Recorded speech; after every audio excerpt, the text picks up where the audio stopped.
Pandian stores சீரியலோட upcoming episode என்னென்னு பார்க்கலாம். இங்கே முத்துவேலோட வீட்டில் அவங்க எதிர்பார்க்காத நேரத்தில் வந்த பெரிய ஆஃபீஸர் மூலமாக அந்த 45 லட்ச ரூபா பணம் மட்டும் இல்லாமல் வீட்டில் உள்ள டாக்குமெண்ட், கணக்கில் காட்டாத பணம்னு எல்லாத்தையுமே அவங்க எடுத்துகிட்டு போக என்ன செய்யன்னு தெரியாமல் தலை குனிஞ்சு நிற்கிறாரு இங்கே வந்து சக்திவேல். இங்கே முத்துவேல் குமாருக்கு ஃபோன் பண்ணி, எவ்வளோ நேரம் ஃபோன் பண்ணாலும் நீங்களாம் எடுத்து பேச மாட்டிங்களா, எவ்வளோ பெரிய பிரச்சனை நடந்துட்டுருக்குன்னு ஃபோன் பண்ணுறேன் அப்படின்னு சொல்ல, பெரியப்பா வீட்லேயும் நிறைய பிரச்சனை ஆயிடுச்சு, அங்கே என்னெல்லாம் நடந்தது அப்படின்னு குமார் சொன்னதை கேட்டுட்டு, வீட்டுக்குமா வந்தாங்க, மில்லு கடைன்னு எல்லா இடத்துலையும் வந்து கணக்கில் காட்டாத பணத்தை எடுத்துகிட்டு போயிட்டாங்கன்னு நானே இவ்வளோ கோவத்தில் இருக்கேன் அப்படின்னு சொல்ல, என்ன பெரியப்பா சொல்கிறீங்க அப்படின்னு நடந்தது எல்லாத்தையும் குமாரும் முத்துவேலும் மாற்றி மாற்றி சொல்லிக்கிறாங்க. உடனே இங்கே சக்திவேல் இப்போவே அண்ணனை பார்க்க போகணும்னு அங்கே வீட்டில் இருந்து ரொம்ப கோவமாக குமாரை கூட்டிகிட்டு கிளம்ப, இது எல்லாத்தையுமே பார்த்துட்ருக்க மீனா ரொம்ப சிரிக்கிறாங்க. பெரிய கடை இருக்குது, அதன் மூலமாக நல்ல வருமானம் வருது அப்படின்னு இங்கே பாண்டியன் மாமா குடும்பத்தை எம்பிட்டு அவமானப்படுத்துனீங்க, இப்போ எதுவுமே இல்லாமல் நிற்கிறீங்கல்ல, ஒரே ஒரு ஃபோன் பண்ணேன் அவ்வளவுதான், வந்து கணக்கில் காட்டாத பணத்தை அம்புட்டையும் எடுத்துகிட்டு போயிட்டாங்கல்ல அப்படின்னு மீனா ரொம்ப சிரிச்சிட்ருக்காங்க. வீட்டில் உடனே அப்பத்தாவும் இங்கே வடிவு மாறி என்னதான் நடக்குது, யார் யாரோ வந்தாங்க என்ன ஏதுன்னு கணக்கெல்லாம் கேட்டுட்டு பணத்தெல்லாம் எடுத்துகிட்டு போயிட்டாங்களே, என் பசங்க 2 பேரும் கஷ்டப்பட்டு சம்பாதிச்ச பணமாச்சே அப்படின்னு சொல்ல, அதுக்குடனே அரசியும் கஷ்டப்பட்டு சம்பாதிச்ச பணமாக இருந்தால் அந்த பணம் எப்படி வந்ததுன்னு வீட்டுக்கு வந்தவங்க கேட்டாங்கல்ல, அப்போ தெளிவாக இவங்க சொல்லியிருக்கலாம்ல, இந்த குமார் சக்திவேல் மாமான்னு யாருமே பதில் பேசாமல் தானே இருந்தாங்க, அப்போ ஏதோ பெரிய தப்பு பண்ணியிருக்காங்கன்னு தானே அர்த்தம், கணக்கில் காட்டாத பணத்தை வீட்டில் வச்சது பெரிய தப்பு, தப்பு செஞ்சால் சும்மா விட்டுருவாங்களா, அதான் பணத்தெல்லாம் எடுத்துகிட்டு போயிட்டாங்க அப்படின்னு அரசி அப்பத்தா கிட்ட சொல்லிட்டு இருக்காங்க. முத்துவேலை பார்க்க சக்திவேல் குமார்னு போன உடனே பதட்டமா, அண்ணே என்னென்ன சொல்கிறீங்க, கடைக்கும் வந்து பிரச்சனை செஞ்சிட்டாங்களா, பணத்தெல்லாம் எடுத்துகிட்டு போயிட்டாங்களா, என்னென்ன மில்லு மூலமாக வருமானம் வந்ததுன்னு கேட்டால் கணக்கெல்லாம் கேட்குறாங்க, இதெல்லாம் சாதாரணமாக நடந்த மாதிரி தெரியலண்ணே, ஒரே நேரத்தில் நமக்குன்னு எங்கெங்கே வந்து நம்ம என்னென்ன வச்சுருக்கோமோ எல்லா இடத்துலையும் வந்து பிரச்சனை செஞ்சு பணத்தை எடுத்துகிட்டு போயிருக்காங்கன்னா யாரோ திட்டம் போட்டு தானே இப்படி நம்மளை மாட்டி விட்டுருக்காங்க, நாம் தலை குனியன்றதுக்காகவே அந்த பாண்டியன் வீட்டில் உள்ள யாரோ தான் இப்படி செஞ்சுருப்பாங்க போல், எனக்கு நம்ம வீட்டில் இருக்க அரசி மேலே கூட சந்தேகம்தான் அப்படின்னு சொல்ல, இங்கே குமார் என்னப்பா சொல்கிறீங்கன்னு கேட்க, வேற என்ன, அந்த பாண்டியனோட பொண்ணு மட்டும் நம்ம சந்தோஷமாக இருந்தால் அவன் நிம்மதியாக இருந்துருவாளா என்ன, அந்த குடும்பம் அவமானப்பட்டதுக்கு நம்மளை தலை குனிய வைக்கணும்னு யாரோ இப்படி செஞ்சுருக்காங்க அப்படின்னு சொல்ல, உடனே முத்துவேலும் எப்படியாவது பேசி அந்த பணத்தெல்லாம் கொண்டு போகாமல் செஞ்சிடலான்னு நினச்சேன், ஆனால் நான் சொல்ல வரதையும் அவங்க கேட்கல, கொஞ்சம் பணம் கொடுத்து அவங்க மனசை மாற்றலான்னு நினச்சேன், அதுக்கும் அவங்க இறங்கி வரலை, என்ன செய்ய, இவ்வளோ கஷ்டப்பட்டு சம்பாதிச்ச பணம் இல்லைன்னு உடனே அதை தாங்கிக்கவே முடியல, அவ்வளோ கோபம் வருதுன்னு முத்துவேல் பேசிகிட்ருக்கேன், அண்ணே நீங்கள் முதல்ல வீட்டுக்கு வாங்கண்ணே, என்ன ஏதுன்ற உண்மையை கண்டுபிடிச்சி இதுக்கு காரணமாக இருக்கிறவங்கள மட்டும் நான் சும்மா விடமாட்டேனே அப்படின்னு சொல்ல, முத்துவேல் சக்திவேல் குமார்னு 3 பேருமே வீட்டுக்கு வராங்க. உடனே அப்பத்தாவும், முத்துவேல் என்னாச்சு, சக்தி நீ கிளம்பி போனியே, அந்த பணத்தெல்லாம் திருப்பி கொடுத்துருவாங்களா, இல்லை நமக்கு வேறு ஏதாவது பிரச்சனை வருமாப்பா, ஆமாம் கடையிலையுமா இருந்த பணத்தை எடுத்துகிட்டு போயிட்டாங்க, யாருப்பா இப்படிலாம் செஞ்சுருப்பா, நீங்கள் எதுக்காக கணக்கில் காட்டாத பணத்தெல்லாம் வச்சுருக்கீங்க அப்படின்னு அப்பத்தா கேள்வி கேட்க, அம்மா உங்களுக்கு ஒன்றும் தெரியாது, நீங்கள் அமைதியாக இருங்க, ஏற்கனவே அண்ணனும் நானும் ரொம்ப கோவத்தில் இருக்கோம் அப்படின்னு சொல்லிடுறாரு. உடனே குமார் 45 லட்ச ரூபா பணத்தை வச்சு நமக்குன்னு ஒரு இடம் வாங்கணும்னு நினச்சோம், அதுக்குள்ளே இப்படி நடந்துருச்சேப்பா அப்படின்னு சொல்ல, நடக்காதா, இந்த வீட்டுக்கு பாண்டியனோட பொண்ணு என்னைக்கு மருமகளாக வந்தாலோ அன்னையிலேருந்தே இங்கே பெருசாக எந்த நல்லதும் நடக்கலை, இப்படி ஒவ்வொரு விஷயத்துலையும் அவமானப்பட்டு தான் நிற்கிறோம், இப்போ கூட அந்த பாண்டியன் வீட்டிலேருந்து வந்த அரசியால் தான் இப்படிலாம் நடந்திருக்கு, இவளெல்லாம் கல்யாணம் பண்ணி கூட்டிகிட்டு வந்தாலும் குமார் அவனை சொல்லணும் முதல்ல அப்படின்னு இங்கே ரொம்ப கோபமாக சொல்கிறாரு சக்திவேல். அதுக்கு குமார், அப்பா நான் என்னப்பா செஞ்சேன், அது மட்டும் இல்லாமல் பணத்தை எடுத்துகிட்டு போயிட்டாங்கன்னு நானும் மனவேதனையில் தான்ப்பா இருக்கேன், அதுக்குன்னு அரசியை திட்டாமல் என்னையும் சேர்த்து திட்டிகிட்ருக்கீங்க, இவளை நம்பி நான் கூட்டிகிட்டு வந்தது தான் தப்பு, நீங்கள் சொன்னது சரிதான்ப்பா, அது மட்டும் இல்லாமல் அந்த பாண்டியனோட எண்ணம் தானே இந்த அரசிக்கும் இருக்கும், நாம் சந்தோஷமாக இருந்தால் அந்த பாண்டியனுக்கு பிடிக்காது, நம்ம சொத்து பணம்னு எல்லாத்து மேலேயும் அந்த பாண்டியனுக்கும் அவன் குடும்பத்துக்கும் பொறாமை, அதே மாதிரி பொறாமையில் இருக்கிற இந்த அரசி தான்ப்பா ஏதாவது செஞ்சுருப்பா அப்படின்னு குமார் சொல்லும்போது அரசி எதிர்த்து பேசுகிறாங்க. நான் செஞ்சதை நீ பாத்தியா, நான் என்ன செஞ்சேன்னு உனக்கு தெரியுமா, இங்கே வீடு தேடி ஆஃபீஸர் வர்றது எனக்கு தெரிஞ்சிருந்தா முன்னாடி சொல்லியிருக்க மாட்டேனா, நீங்கள் முன் வீட்டிலையே பணத்தை வச்சுட்டு உட்காந்துருந்தீங்கல்ல, அதை பார்த்துட்டு போன யாரோ தான் தேவையில்லாமல் ஃபோன் பண்ணி சொல்லி வர வச்சுருப்பாங்க. இல்லைனா ஒரே நேரத்தில் எப்படி உங்ககிட்ட இம்புட்டு பணம் இருக்குன்னு தெரிஞ்சு வந்து இது எல்லாத்தையும் எடுத்துகிட்டு போவாங்க. சொல்லப்போனால் என்ன சந்தேகப்படுறதை விட ரொம்ப நம்பிட்டு இருக்கீங்கல்ல, அந்த சுகன்யாவை கொஞ்சம் யோசிச்சு பாருங்க. நேற்று பணத்தை வச்சு எண்ணிட்டு இருக்கும்போது அவங்க தானே வந்து அப்படியே பொறாமையாக பார்த்தாங்க. எம்புட்டு பணம் இருக்குன்னு கேட்டாங்களே, ஞாபகம் இல்லையா குமார்? அவங்களெல்லாம் விட்டுட்டு என்ன கேள்வி கேட்குறீங்க? நான் எந்த தப்பும் செய்யலை. நீங்கள் பணம் வச்சுருந்தா எனக்கு என்ன, பணம் வைக்கலைன்னா எனக்கு என்ன? உங்களை பற்றி அடுத்தவங்க கிட்ட சொல்ல வேண்டிய அவசியம் எனக்கு இல்லை. இந்த வீட்டுக்கு ஒரு நல்ல மருமகளாக தான் இருக்கேன். தப்பு செஞ்சவங்க யாருன்னு கண்டுபிடிச்சு திட்டணும். சும்மா வாய்க்கு வந்தபடிலாம் என்னை பற்றியோ என் குடும்பத்தை பற்றியோ தப்பாக பேசுனீங்க, அவ்வளவுதான் அப்படின்னு சொல்லிடுறாங்க. இங்கே அரசி சொன்னதை கேட்ட உடனே முத்துவேல் அப்போ தான் யோசிக்கிறாரு. அரசியும் சரியாக தான் சொல்கிறா. நேற்று பணத்தை வச்சு நம்ம பார்த்துட்ருக்கும்போது இங்கே பழனியோட மனைவி அந்த சுகன்யா தானே வந்தா. அவள் தானே இம்புட்டு பணமானு கேட்டு சிரிச்சிட்டு இருந்தா.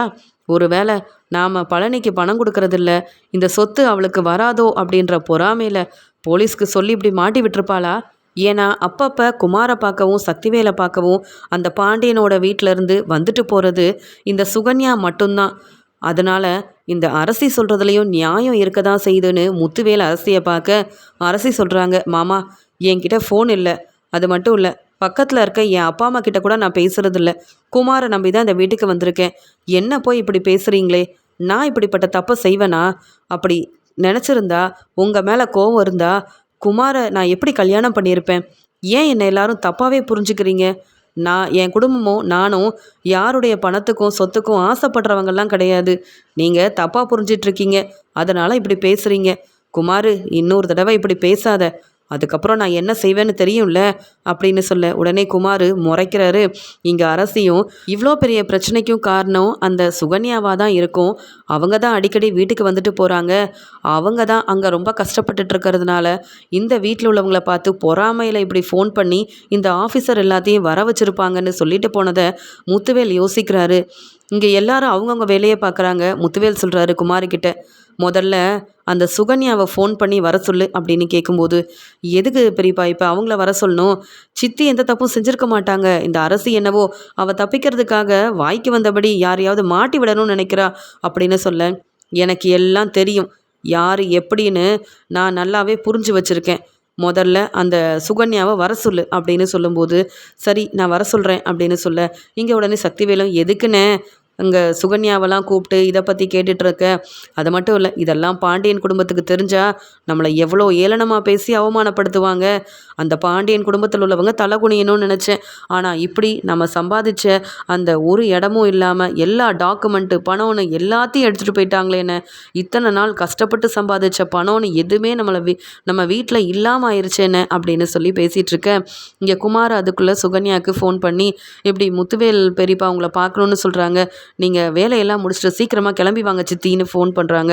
உடனே சுகன்யாவும், ஏன் அங்கே தான் பணத்தெல்லாம் எடுத்துகிட்டு போயிட்டாங்கல்ல, நீங்களே பிரச்சனையில் இருக்கீங்க, இதில் நான் எதுக்கு வரணும் குமார் அப்படின்னு கேட்குறாங்க. உடனே குமார், எனக்கு தெரியல, நீங்கள் வாங்க சித்தி, ஏதோ பேசணுமா அப்படின்னு சொல்லிட்டு ஃபோனை வைக்கிறாரு. சுகன்யாவும் சரி நம்மளை பார்க்கணுன்னு சக்திவேல் முத்துவேல் கூப்பிடுறாங்க, ஆனால் என்ன பிரச்சனைன்னு தெரியல, வேலையெல்லாம் முடிக்காமல் போனால் அங்கே எதுக்கு போகிறேன்னு வேற இங்கே பழனியோட அக்கா கோமதி கேள்வி கேட்பாங்களே அப்படின்னு சொல்லிட்டு அங்கே வேலையெல்லாம் செஞ்சிட்ருக்கும்போது இங்கே மீனா ரொம்ப சந்தோஷமாக சுகன்யா கிட்ட ஒன்றும் தெரியாத மாதிரி வந்து கேட்குறாங்க, என்னாச்சு அங்கே ஏதோ காலையில் ரொம்ப சத்தம் கேட்டுட்டு இருந்தது, அந்த முத்துவேல் சக்திவேல் வீட்டுக்கு யாரோ வந்த மாதிரி இருந்ததுன்னு கேட்க, அதுவா மீனா உனக்கு தெரியாதா? நான் நேற்று சொன்னல 45 லட்ச ரூபாய்க்கு அவங்க ஏதோ இடம் வாங்க போகிறாங்கன்னு. இன்றைக்கி பார்த்தா யார் யாரோ வந்து கணக்கில் காட்டாத பணம்னு சொல்லி எல்லாத்தையும் எடுத்துகிட்டு போயிட்டாங்க. அது மட்டுமா, இத்தனை வருஷம் கஷ்டப்பட்டு சம்பாதிச்ச எல்லாத்தையுமே எடுத்துகிட்டு போயிட்டாங்க. அதான் அவங்க எல்லாரும் ரொம்ப சோகமாக இருப்பாங்கன்னு இன்றைக்கி அவங்க வீட்டு பக்கமே நான் போகலை. ஆனால் குமார் ஃபோன் பண்ணி வர சொல்லியிருக்கான். இன்னும் என்னெல்லாம் நடக்க போதோ தெரியல அப்படின்னு சொல்ல, அதுக்கூடனே மீனாவும், அப்படியா, அங்கே பணம் இருக்கிற விஷயம் யாருக்கு தெரியும்? யார் இப்படிலாம் செஞ்சுருப்பாங்கன்னு உங்களுக்கு தெரியுமான்னு கேட்க, எனக்கு என்ன தெரியும், அவங்க நல்லா இருந்தா நானும் என் வீட்டுக்காரரும் நல்லா இருக்கலாம்னு நினச்சேன். ஆனால் சம்பாதிச்சது ஒன்றும் இல்லாமலாம் இருக்காங்க அப்படின்னு சொல்லி ஒன்றும் தெரியாத மாதிரி மீனா கேட்குற கேள்விக்கு சுகன்யாவும் பதில் சொல்லிட்டு இருக்காங்க. இதுக்கு காரணம் மீனா தான்னு தெரியாமல் சுகன்யா இப்படி பேசிகிட்டு இருக்காங்க. மீனாவும் சிரிச்சுக்கிட்டே அவங்க வேலையை பார்க்கறதுக்காக போகிறாங்க. மீனா அவ்வளோ சொல்லியும் அதை கேட்காத செந்தில் வேற வழி இல்லாமல் தனக்கு வேலை முக்கியம், எனக்கு வெளியில் யாரும் கடன் கொடுக்க மாட்டாங்க, அப்பா கிட்ட கேட்டாலும் பெருசாக வேலைக்கெலாம் போக வேண்டான்னு சொல்வார், இப்போ வீட்டில் இருக்கிற பிரச்சனையே பெருசாக இருக்குது, என்னால் மறுபடியும் எனக்கு வேலை பார்க்கணுன்னு நான் சொல்ல தப்பாக நினச்சிடக்கூடாதுன்னு இங்கே பேங்க்கில் போடுறதுக்காக 10 லட்ச ரூபா பணத்தை இங்கே பாண்டியன் கொடுக்க அதை அங்கே கொண்டு போகாமல் தன்னுடைய மாமனார்கிட்ட கொடுத்து வேலைக்காக ஏற்பாடு எல்லாத்தையும் செய்கிறாரு செந்தில். பணத்தை கொடுத்தாலும் செந்தில் ரொம்பவே பயந்துட்டுருக்காரு. எப்படி இதை பற்றி அப்பா கிட்ட சொல்கிறது அப்படின்ற ஒரு பயம் இருக்க கடைக்கும் கிளம்பி போகிறாரு. கடையில் வேலை முடிச்சுட்டு வந்த உடனே மீனா கிட்ட இதை பற்றி மெதுவாக பேச ஆரம்பிக்கிறாரு. மீனா, நான் ஒரு தப்பு பண்ணிட்டேன், ஆனாலும் வேணும்னே தான் செஞ்சேன்னு சொல்ல. தப்பு பண்ணீங்களா? என்ன செஞ்சீங்கன்னு கேட்க, நீ சொன்னல அந்த பணத்தை எடுக்க வேண்டான்னு, ஆனால் உன் அப்பா கிட்ட அந்த 10 லட்ச ரூபா பணத்தை கொடுத்துட்டேன் அப்படின்னு சொல்ல, என்னங்க நீங்கள் இவ்வளோ பெரிய தப்பு செஞ்சு வச்சுருக்கீங்க, மாமா உங்கள் மேலே நம்பிக்கை வச்சு தானே வேறு யார்கிட்டயும் அந்த பணத்தை கொடுக்காம உங்ககிட்ட கொடுத்தாங்க, ஆனால் நீங்கள் மாமா சொன்ன மாதிரி செய்யாமல் என் அப்பா கிட்ட போய் வேலைக்காக பணம் கொடுத்துட்டு வந்தீங்களா? பணம் கொடுத்து வேலை வாங்கணும்னு என்னங்க அவசியம் இருக்குது? படித்து நல்லபடியாக பரீட்சை எழுதி வேலையெல்லாம் வாங்க முடியாதா? அந்த நம்பிக்கை உங்களுக்கு இல்லையா? நான் சொன்னேன்ல, வீட்டில் எல்லாரும் பிரச்சனையில் இருக்காங்க, மறுபடியும் இப்படி செஞ்சால் அப்புறம் மாமா ரொம்ப கோவப்படுவாங்கன்னு, ஏன் இப்படி செஞ்சீங்கன்னு மீனாவுக்கு ரொம்ப கோவம் வருது. உடனே செந்திலும், எத்தனை நாள் தான் நான் பொறுமையாக இருக்கிறது, என்னை பற்றி இந்த வீட்டில் யாரும் யோசிக்க மாட்டேங்கிறாங்க, எனக்கு என்ன செய்யனே தெரியல மீனா, நான் பேங்க்கில் பணம் போடலான் தான் போனேன், ஆனால் அவங்க அப்பா ஃபோன் பண்ணி இனி உங்களுக்கு வேலை கிடைக்கணும்னா சீக்கிரமாக பணத்தை ஏற்பாடு பண்ணுங்கள், இல்லைனா வேறு யாருக்காவது அந்த வேலை கிடச்சிரும்னு சொல்ல வேறு வழி இல்லாமல் தான் நான் அந்த பணத்தை கொண்டு போய் உங்கள் அப்பா கிட்ட கொடுத்துட்டேன். கண்டிப்பாக வேலை வாங்கி தரேன்னு உங்கள் அப்பா சொன்னதுனால ஒரு பக்கம் சந்தோஷம் இருந்தாலும் எனக்கு என்னவோ பயமாக தான் இருக்குது அப்படின்னு சொல்ல, இப்படி வசமாக மாட்டிக்கிட்டு திருன்னு முழிக்கிறதுக்கு பேசாமல் மாமா கிட்ட போய் உண்மையை சொல்லிடுங்க, அந்த பணத்தை ஏன் வேலைக்காக கொடுத்தேன்னு சொல்லுங்கள், அப்படி இல்லையா திரும்பி போய் எங்கள் அப்பா கிட்ட கொடுத்த பணத்தை வாங்கிட்டு வாங்க, ஆனால் உண்மையை யார்கிட்டையும் மறைக்கக்கூடாது, பொய் சொல்லக்கூடாது, நேர்மையாக இருந்தால் தான் நல்லது, நான் சொல்கிறது உங்களுக்கு புரியுதுல்ல அப்படின்னு கேட்கும்போது இங்கே கண் கலங்கி நிற்கிறாரு. இங்கே வந்து செந்தில், நான் இப்போ என்ன செய்யன்னு தெரியல, உன்கிட்ட கேட்டால் நீ இவ்வளோ கோவப்படுற அப்படின்னு சொல்ல, உடனே மீனா, நீங்கள் போய் உண்மையை சொல்கிறீங்களா இல்லை நான் சொல்லட்டுமா? நான்லாம் உங்களுக்காக உண்மையை மறைக்க மாட்டேன், மாமா அத்தை எல்லாரும் ரொம்ப பாவம், ஏற்கனவே அரசியால் கஷ்டப்படுறது பத்தாதுன்னு இப்படி நம்பி பணம் கொடுத்தா உங்களுக்காக உங்கள் வேலைக்காக அதை ஏன் அப்பா கிட்ட கொண்டு போய் கொடுத்துருக்கீங்க? என் அப்பாவையும் நான் சும்மா விட மாட்டேன், அவர் ஃபோன் பேச போய் தானே, அவர் இந்த வேலையை பற்றி உங்ககிட்ட சொல்ல போய் தானே நீங்கள் வீட்டுக்கு தெரியாமல் இப்படி ஒரு வேலையை செஞ்சுருக்கீங்க அப்படின்னு மீனா ரொம்ப கோவமாக செந்தில திட்டுறாங்க. பேசாமல் இந்த உண்மையை மாமா கிட்ட நானே சொல்கிறேன் அப்படின்ற மாதிரி மீனா பேசிகிட்டு இருக்க செந்திலும் வேண்டாம் மீனா அப்படின்னு சொல்லி கண் கலங்கி நிற்கிறாரு. இங்கே கிச்சனில் வேலையெல்லாம் முடிச்சுட்டு ரெஸ்ட் எடுக்கும்போது தான் சுகன்யாவுக்கு ஞாபகம் வருது, குமார் வேற ஃபோன் பண்ணானே, முத்துவேல் வீட்டுக்கு வேற வர சொல்லியிருந்தாங்கல்ல, என்னென்னு போய் பார்த்துட்டு வருவோம் அப்படின்னு சொல்லிட்டு கிளம்பி போகிறாங்க. சுகன்யா வந்த உடனே எப்பயும் போல் வடிவு அப்பத்தான்னு உள்ளே கூப்பிட்டு உட்கார வச்சு பேசுகிறாங்க. என்ன சமைச்சிங்க? கோமதியெல்லாம் இப்போ நல்லா தானே இருக்கா? இங்கே அரசி ரொம்ப நல்லா இருக்கான்னு அவங்கக்கிட்ட சொல்லு, அப்போ தான் பாண்டியனும் கோமதியும் கொஞ்சமாவது நிம்மதியாக இருப்பாங்கன்னு சொல்லும்போது அங்கே சக்திவேல் முத்துவேல்னு எல்லாரும் வராங்க. முத்துவேல் வந்த உடனே என்ன எப்போ கூப்பிட்டா எப்போ வர அப்படின்னு கேட்கும்போது, இல்லை மாமா கொஞ்சம் வேலை இருந்தது அப்படின்னு சொல்கிறாங்க. நீ அங்கே வேலை செய்கிற, ஆனால் இங்கே வந்து எங்களை நாங்கள் என்ன செய்கிறோன்னு பார்த்துட்டு மாட்டி விடுறியா அப்படின்னு கேட்க, நான் என்ன செஞ்சேன்? குமார் ஃபோன் பண்ணதுக்கு உங்களை பார்க்கறதுக்காக வந்தேன், நீங்கள் என்னவோ தப்பாக புரிஞ்சுக்கிட்டு பேசுகிற மாதிரில இருக்குது அப்படின்னு கேட்க, ஆமாம் அந்த ஆஃபீஸர் வந்து வீட்டில் இருந்த பணத்தெல்லாம் எடுத்துகிட்டு போகும்போது நீயும் தானே இருந்த, இங்கே வீட்டில் என்ன நடந்ததுன்னு உனக்கும் தெரியும்ல அப்படின்னு சொல்லும்போது, ஆமாம் அதெல்லாம் பார்த்து ரொம்ப கஷ்டமாக இருந்தது, கஷ்டப்பட்டு சம்பாதிச்ச பணமாச்சேன்னு நினச்சேன், ஆனாலும் கணக்கில் காட்டாத பணத்தை வீட்டில் வைக்கக்கூடாதுன்னு எனக்கே தெரியும், ஆனால் நீங்கள் இவ்வளோ சம்பாதிக்கிறீங்க உங்களுக்கு தெரியாதா அப்படின்னும் எனக்கு ஒரு நினப்பு வந்ததுன்னு சொல்லும்போது, அமைதியாரு, நாங்கள் இப்போ பணம் இல்லாமல் அவமானப்பட்டு நிற்கிறோம், அதுக்கு காரணம் நீ தானே அப்படின்னு கேட்க, நான் என்ன செஞ்சேன்? எனக்கும் இதுக்கும் எந்த சம்மந்தமும் இல்லை, எனக்கு ஒன்றுமே தெரியாது, நான் எப்பயும் போல தான் குமாரை பார்க்கவும் என் அக்காவை பார்க்கவும் இங்கே வந்தேன், நீங்கள் என்ன சொல்கிறீங்க அப்படின்னு கேட்க, இதுக்கு மேலே ஏதாவது பேசினேன் அவ்வளவுதான், எனக்கு நல்லா தெரியும், அம்புட்டு பணத்தை வச்சுருந்தோம்ல, நீ தானே பொறாமையாக பார்த்துட்டு போன, உனக்கு பொறாமை, பழனி அந்த வீட்டில் கஷ்டப்படுறான், இந்த வீட்டுக்கு மருமகளா வாழ வந்த நீ அங்கே கஷ்டப்பட்டுட்டு இருக்க, எல்லாருக்கும் வேலை செஞ்சு கொடுத்துட்ருக்க.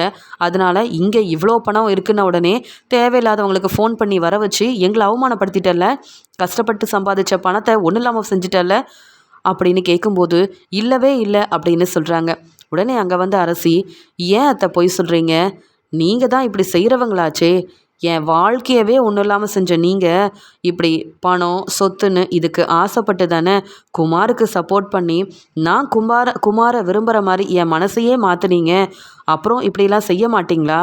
உங்களுக்கு எங்கள் வீட்டில் இருக்க கஷ்டம், ஏன்னா அங்கே பணம் இல்லை, வசதியான வாழ்க்கை இல்லை, அதெல்லாம் இங்கே இருக்கிறதுனால உங்களுக்கு பொறாமையில் இப்படி பண்ணிட்டீங்க. எனக்கு உங்களை பற்றி தெரியாதா அத்தை அப்படின்னு நினச்சிட்டு இதுதான் சரியான சமயம், இந்த சுகன்யா செஞ்ச வேலைக்கு நானே கூப்பிட்டு வெளுத்து வாங்கணும்னு நினச்சேன். ஆனால் முத்துவேல் இங்கே வெளுத்து வாங்கினாதான் இவங்கெல்லாம் திருந்துவாங்க, ஏன்னா இந்த மாதிரி ஆளெல்லாம் சும்மா விடக்கூடாதுன்னு சொல்லி இங்கே சுகன்யா தப்பு பண்ணலைன்னு அரசிக்கு தெரியும். ஆனாலும் அவங்கள மாட்டி விட்டு அவமானப்படுத்தணுன்றதுக்காகவே இப்படியெல்லாம் பேசுகிறாங்க. உடனே முத்துவேலும் அரசி சொல்கிறத நம்பிட்டு, நான் அப்போவே நினச்சேன், பணத்தை பார்த்த உடனே அப்படியே நின்னல்ல, அதை பார்த்துட்டு நானே கொஞ்சம் யோசித்தேன், என்ன என்றைக்கும் பணத்தை பார்க்காத மாதிரி பார்க்குறாளேன்னு.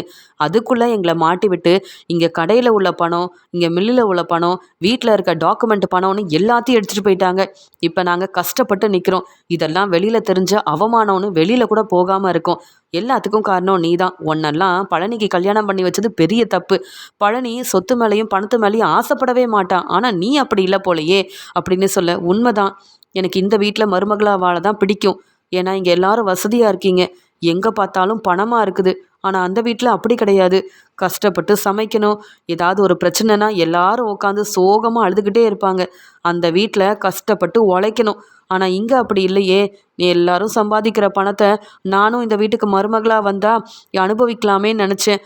ஆனால் உண்மையாகவே சொல்கிறேன், இங்கே இருக்கிற பணத்தை பற்றியோ இல்லை நான் நீங்கள் வந்து இடம் வாங்க போகிற விஷயத்தையோ நான் வெளியில் யார்கிட்டையுமே சொல்லலை. எப்படி இவங்கெல்லாம் தேடி வந்து பணத்தை எடுத்துகிட்டு போனாங்கன்னு உண்மையாகவே எனக்கு தெரியாது மாமா, என்னை நம்புங்க அப்படின்னு சுகன்யா அழுகிறாங்க. உடனே அரசி சொல்கிறாங்க, ஏன் பொய் சொல்கிறீங்க?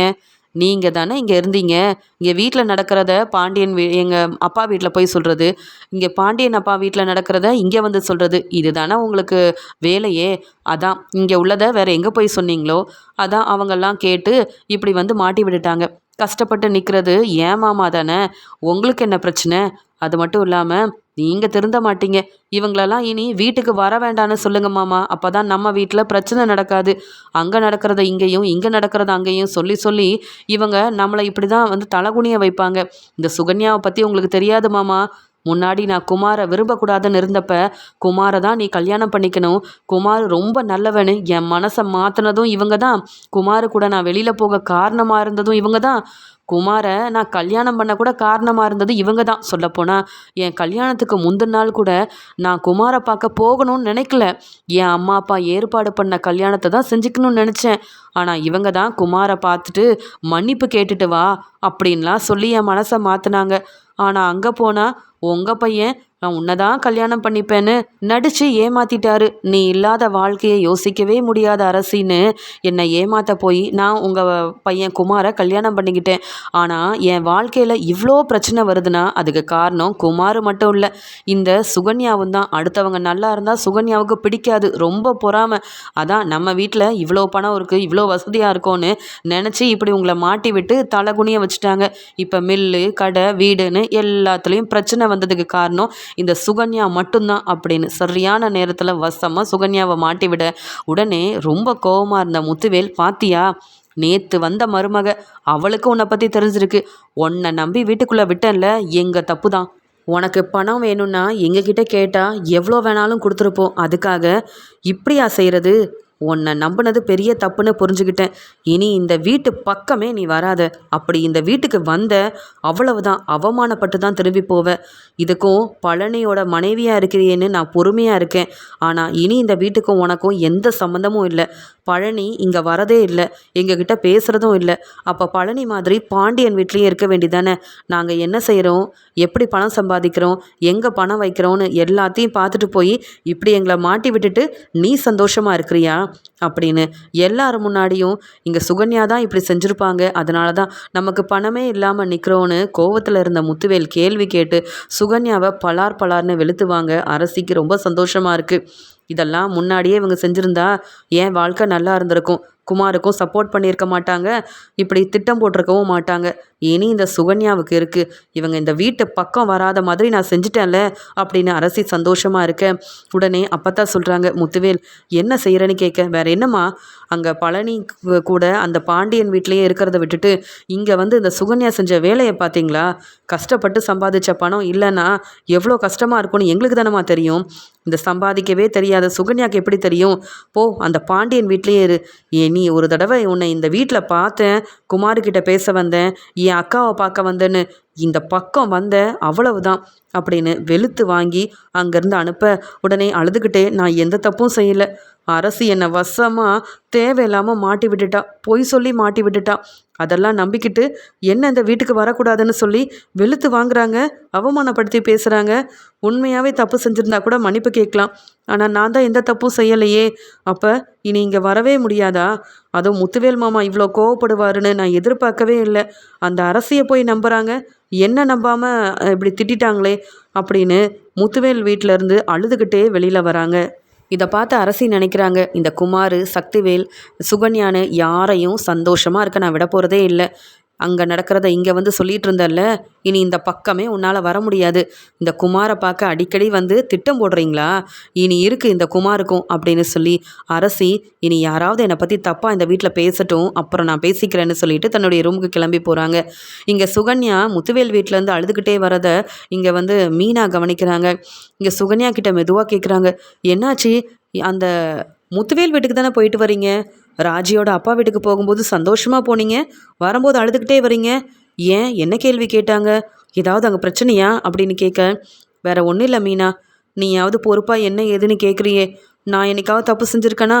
இல்லைல்ல, அங்கே என்னவோ என்னை கூப்பிட்டாங்களேன்னு போனால் முத்துவேல் சக்திவேல்னு நிற்க வச்சு அந்த ராஜி பேச்சை கேட்டுக்கிட்டு என்னை திட்டாங்க. அவங்க வீட்டில் வந்து பணத்தெல்லாம் எடுத்துகிட்டு போனதுக்கு காரணம் நான் தான் பொறாமையில் இப்படி ஃபோன் பண்ணி இவங்களெல்லாம் வர வச்சுட்டேன்னு சொல்லி வீட்டு பக்கமே வராதுன்னு அவமானப்படுத்தி பேசிட்டாங்க மீனா. அந்த வீட்டில் உள்ளதை இங்கே வந்து சொல்கிறது, இங்கே நிறைய பணம் இருக்குன்னு மற்றவங்க கிட்ட சொல்லி இப்படி மாட்டி விட்டுட்டேன், எல்லா பிரச்சனைக்கும் காரணம் நீ தான், உன்னால தான் இப்போ பணம் இல்லாமல் நிற்கிறோன்னு என்னை ரொம்பவே வெளுத்து வாங்கிட்டாங்க. அதுலேயும் அரசி என்னை வசமாக மாட்டி விட்டுட்டா. இங்கே இருக்கிற இங்கே சுகன்யா அத்தை தான் இதை போய் வெளியில் சொல்லியிருப்பாங்க, ஏன்னா அவங்களுக்கு இதே தான் வேலை. என் கல்யாணத்துலேயும் இவங்க தான் திட்டம் போட்டு பிரச்சனை செஞ்சாங்க, அதான் நான் குமாரை கல்யாணம் பண்ணிட்டு வந்தேன்னு என்னை மாட்டி விட்டதால் முத்துவேல் இருந்த கோவத்தில் இனி இந்த வீட்டுக்கு நீ வரக்கூடாது, அப்படி வந்தா உன்னை சும்மா விட மாட்டேன், பழனி எங்கே இருக்கானோ நீ அங்கே தான் இருக்கணும், இப்படி வீட்டுக்கு வந்து பிரச்சனை செய்கிறதெல்லாம் இன்னையோட நிப்பாட்டிக்க, இல்லை நீ பழனி கூட சந்தோஷமாக வாழ முடியாது, சொத்து பணத்துக்கு ஆசைப்பட்டு எங்களை மாட்டி விட்ட நீ இனி இந்த பக்கம் வரக்கூடாதுன்னு திட்டி அவமானப்படுத்தி அனுப்பிட்டாங்க. அரசி இப்படி என்னை மாட்டி விடுவான்னு நான் எதிர்பார்க்கவே இல்லை. குமார் தான் ஃபோன் பண்ணி வர வச்சான், ஆனால் அங்கே போனது பெரிய தப்பு, வரமாட்டேன்னு சொல்லியிருக்கணும். இப்படி என் மேலே சந்தேகப்பட்டு நான் தான் பிரச்சனை செஞ்சேன்னு புரிஞ்சுக்கிட்டு இப்படிலாம் பேசிட்டாங்க தெரியுமா மீனா, அதான் தாங்கிக்க முடியல. இனி நான் அங்கே போக முடியாது போல். இனி நான் உங்கள் சித்தப்பா பழனி கூட சந்தோஷமாக வாழணுன்னா அந்த வீட்டுக்கு போகாமல் இருக்கிறது தான் நல்லது. அவங்க எல்லாரும் அரசி பேச்சை கேட்குறாங்க, என்ன நம்ப மாட்டேங்கிறாங்கன்னு சொல்லிட்டு அழுதுகிட்டே தன்னுடைய ரூமுக்கு போக இதெல்லாம் கேட்ட மீனா சந்தோஷப்படுறாங்க. பரவாயில்ல, அரசி நாம் நினச்ச மாதிரியே அங்கே சுகன்யாவை மாட்டி விட்டு எந்த பிரச்சனையும் இல்லாமல் நல்லா தான் இருக்கா. அரசி பேச்சை அவங்க கேட்குறாங்கல்ல, அதுவே போதும். இனி சுகன்யா அந்த வீட்டு பக்கம் போகலனாலே அரசிக்கு எந்த பிரச்சனையும் வராது. அரசி அங்கே நிம்மதியாக இருக்கட்டும். இந்த சுகன்யாவுக்கு இதுவும் வேணும், இதுக்கு மேலேயும் வேணும். அரசியோட வாழ்க்கையில் பிரச்சனை செஞ்ச குமார், சக்திவேல், இங்கே வந்து சுகன்யான்னு எல்லாரும் அவமானப்பட்டு நிற்கிறாங்கல்ல, அதுவே எனக்கு போதும். இப்படிலாம் நடக்கும்னு நான் எதிர்பார்த்தேன், ஆனால் அவங்களுக்கு இதெல்லாம் தெரியாதுல்ல. சுகன்யாவை சந்தேகப்பட ஆரம்பிச்சிட்டாங்க. அதனால் சுகன்யா இனி ராஜியோட அப்பா வீட்டுக்கு போகவே முடியாது. இப்படி நடந்ததெல்லாம் பார்க்க ரொம்ப சந்தோஷமாக இருக்குது அப்படின்னு இங்கே வந்து மீனா நினைக்கிறாங்க. இங்கே குமார் அரசியை பார்க்க போக உடனே அரசிக்கிட்ட சொல்கிறாங்க, நீ தேவையில்லாமல் என் சித்தியை மாட்டி விட்டுட்டல, என் அப்பா பெரியப்பா கோவத்தில் என் சித்தியை இந்த வீட்டு பக்கமே வரக்கூடாதுன்னு சொல்லிட்டாங்க. சுகன்யா சித்தி தான் இப்படி ஆஃபீஸரெல்லாம் வர வச்சாங்கன்னு உனக்கு தெரியுமா? நீ வேணும்னே தானே இப்படி செஞ்சேன்னு கேட்கும்போது, ஆமாம் வேணும்னே செஞ்சேன், உன் சித்தியும் நீயும் தானே திட்டம் போட்டு என் வாழ்க்கையில் பிரச்சனை செஞ்சீங்க. அதான் அவங்க இந்த வீட்டு பக்கம் வர்றதே எனக்கு பிடிக்கல.